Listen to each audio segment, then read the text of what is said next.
ఈ మహానుభావులు ఎవరైతే మీకు చిత్రాలలో కనిపిస్తారో వాళ్ళందరూ కూడా టైం మేనేజ్మెంట్ బ్రహ్మాండంగా చేసిన వాళ్ళు అన్నమాట. తక్కువ సమయంలో ఎక్కువ రిజల్ట్స్ ఎలా ఇవ్వాలి అన్నది ఆలోచించేవాళ్ళు. ఆ మహానుభావుడు డాక్టర్ ఏపీజే అబ్దుల్ కలాం గారు. ఆయన సమయం దొరికినప్పుడంతా కూడా మీలాంటి విద్యార్థులతో వెళ్ళి ఆయన మాట్లాడేవాడు. ఆయన అడిగారు ఎవరో, మీరు రాష్ట్రపతి తర్వాత మీరు ఏం చేస్తారంటే, చక్కగా వెళ్ళి నేను విద్యార్థులకు చదువు చెప్పుకుంటాను అన్నాడు ఆ మహానుభావుడు. వెళ్ళి అన్నా యూనివర్సిటీలో పాఠాలు చెప్పేవాడు అనమాట. కాబట్టి హీ హాజ్ ప్లాన్డ్ ఆల్రెడీ. ఆయన ఆల్రెడీ ప్లాన్ చేసుకున్నాడు. ప్లాన్ చేసుకోవడం వల్ల స్ట్రెస్సే ఉండదు మనకి. ఎందుకంటే చాలా మంది రాష్ట్రపతి అయిన తర్వాత నా జీవితం ఏమైపోతుందో, నాకు ఇల్లు ఉంటుందో లేదో, నాకు ఎక్కడైనా నాకు తగిన సౌకర్యాలు ఉంటాయో లేవో అని చాలా మంది ఆలోచిస్తుంటే, ఈయన చూడండి, నేను ఎప్పుడో ప్లాన్ చేసుకున్నాను, నా రిటైర్మెంట్ అయిన తర్వాత నేను వెళ్ళి ఒక లెక్చరర్గా పాఠాలు చెప్పుకుంటాను. కాబట్టి అబ్దుల్ కలాం గారిలో ఎప్పటికీ మీకు స్ట్రెస్ అసలు కనపడదనమాట. ఎప్పుడు ఆనందంగా ఉంటాడు ఆయన. షిలాంగ్లో, ఐఐఎం షిలాంగ్లో విద్యార్థులతో మాట్లాడుతూ ఆనందంగా ప్రాణాలు వదిలేశారు ఆయన. చూడండి, ఇలా ఉంటుంది ప్లాన్ చేసుకున్న వాళ్ళ జీవితాలు అనమాట. అంతా కూడా ఫైనల్గా హాస్పిటల్స్లోనూ ఐసీయూల్లోనూ ఈ విధంగా అన్ప్లాన్డ్ లైఫ్స్ అన్ని కూడా హాస్పిటల్స్లో ఎండ్ అవుతాయి.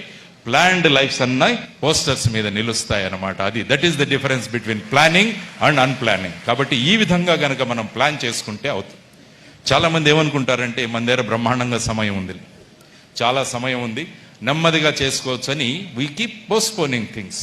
అందుకని ఇంకొక చోట చెప్పాను, మళ్ళా ఒకసారి రిపీట్ చేస్తాను. కాలం యొక్క విలువ ఎంత. Time is very very important in your life.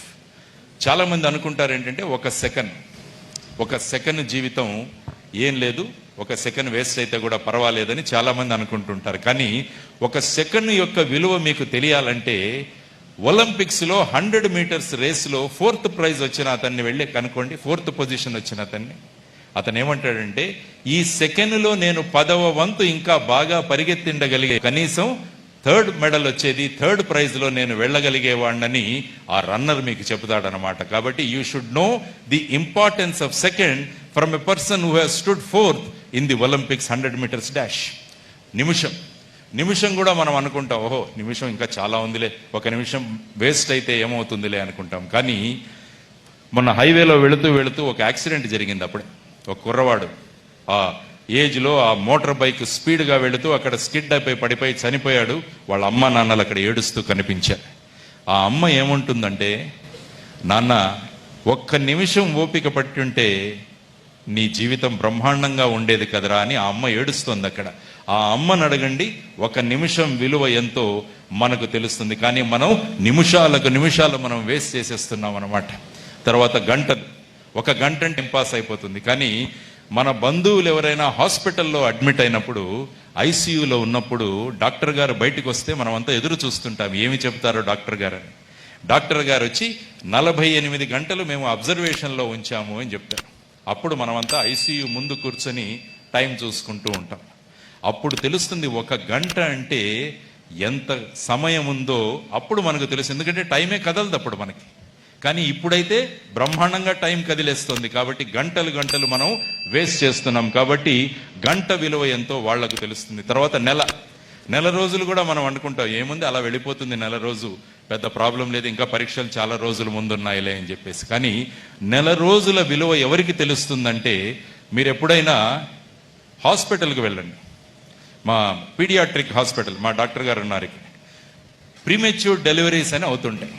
అంటే 9 సంవత్సరాల్లో పుట్టాల్సిన బిడ్డ 7 లేక 8 నెలల్లోనే పుడుతుంటారు. అప్పుడు డాక్టర్ గారు ఏం చేస్తారంటే, వాళ్ళను ఇన్క్యుబేటర్స్లో పెడతారు. పెట్టి అమ్మ కడుపులో ఉన్న ఉష్ణోగ్రతని, అమ్మ కడుపులో ఉన్న వాతావరణాన్ని సృష్టించడానికి ప్రయత్నిస్తుంటారు. ఆ ఇన్క్యుబేటర్స్ చాలా వేడిగా ఉంటాయి. ఆ ఇన్క్యుబేటర్స్ నుంచి రేడియేషన్స్ వెళ్ళి ఆ పిల్ల బాడీని తగులుతుంటే ఆ పిల్లవాళ్ళు కదిలి ఏడుస్తుంటారు. అప్పుడు ఆ అమ్మ అక్కడ కూర్చొని ఏమంటుందంటే, నాన్న 1 నెల ఓపిక పట్టింటే ఎంత బాగుండేదిరా అని ఆ అమ్మకు తెలుస్తుంది 1 నెల యొక్క విలువ. కాబట్టి 1 సెకండ్కి, 1 నిమిషానికి, 1 గంటకి, నెలకి ఎంతో విలువ ఉందని ఆ ప్రాసెస్లో మనం వెళితే అప్పుడు మనకు తెలుస్తుంది. కానీ మనం అవన్నీ ఊహించుకోకుండా సెకండ్లు, నిమిషాలు, గంటలు, రోజులు, నెలలు ఈ విధంగా వృధా చేస్తున్నాం. కాబట్టి youngsters should not plan your life, plan your time, time management is very very important. అందుకనే అన్నారు, ఎవరైతే కాలేజీల్లో ఎంజాయ్మెంట్ పేరుతో టైం వేస్ట్ చేస్తారో వాళ్ళు జీవితం అంతా బాధపడాల్సి వస్తుంది. ఎవరైతే చదువుకుంటున్న సమయంలో బాధ్యత వహించి వాళ్ళు టైం మేనేజ్మెంట్ చేసుకుంటారో వాళ్ళు జీవితాన్ని అంతా కూడా ఎంజాయ్ చేయగలరు. కాబట్టి option is yours. A option కావాలో మీరు ఆలోచించండి. కాలేజీలో ఎంజాయ్ చేసి జీవితంలో బాధపడతారా? జీవితంలో టైం మేనేజ్మెంట్ చేసుకుని మిగతా జీవితాన్ని బ్రహ్మాండంగా ఉంచుకోగలుగుతారా? ఆ విధమైన చాయిస్ తీసుకోవడం వల్ల మనలో స్ట్రెస్ తగ్గించుకోవచ్చు. కాబట్టి అనవసరమైన విషయాలను గనక మనము పక్కన పెట్టగలిగితే మనం చాలా సమయం మిగులుతుంది, దానివల్ల స్ట్రెస్ తగ్గుతుంది. రెండవది, మనకు మనం సృష్టించుకున్న స్ట్రెస్ ఏదైతే ఉందో దాన్ని గనక తగ్గించుకోగలిగితే మళ్ళా ఆ 8% ఏదైతే ఉందో దాన్ని బ్రహ్మాండంగా మీరు వినియోగించుకోవచ్చు అన్నమాట. కాబట్టి ఈ విధంగా గనక మీరు టైం మేనేజ్మెంట్ చేసుకుంటే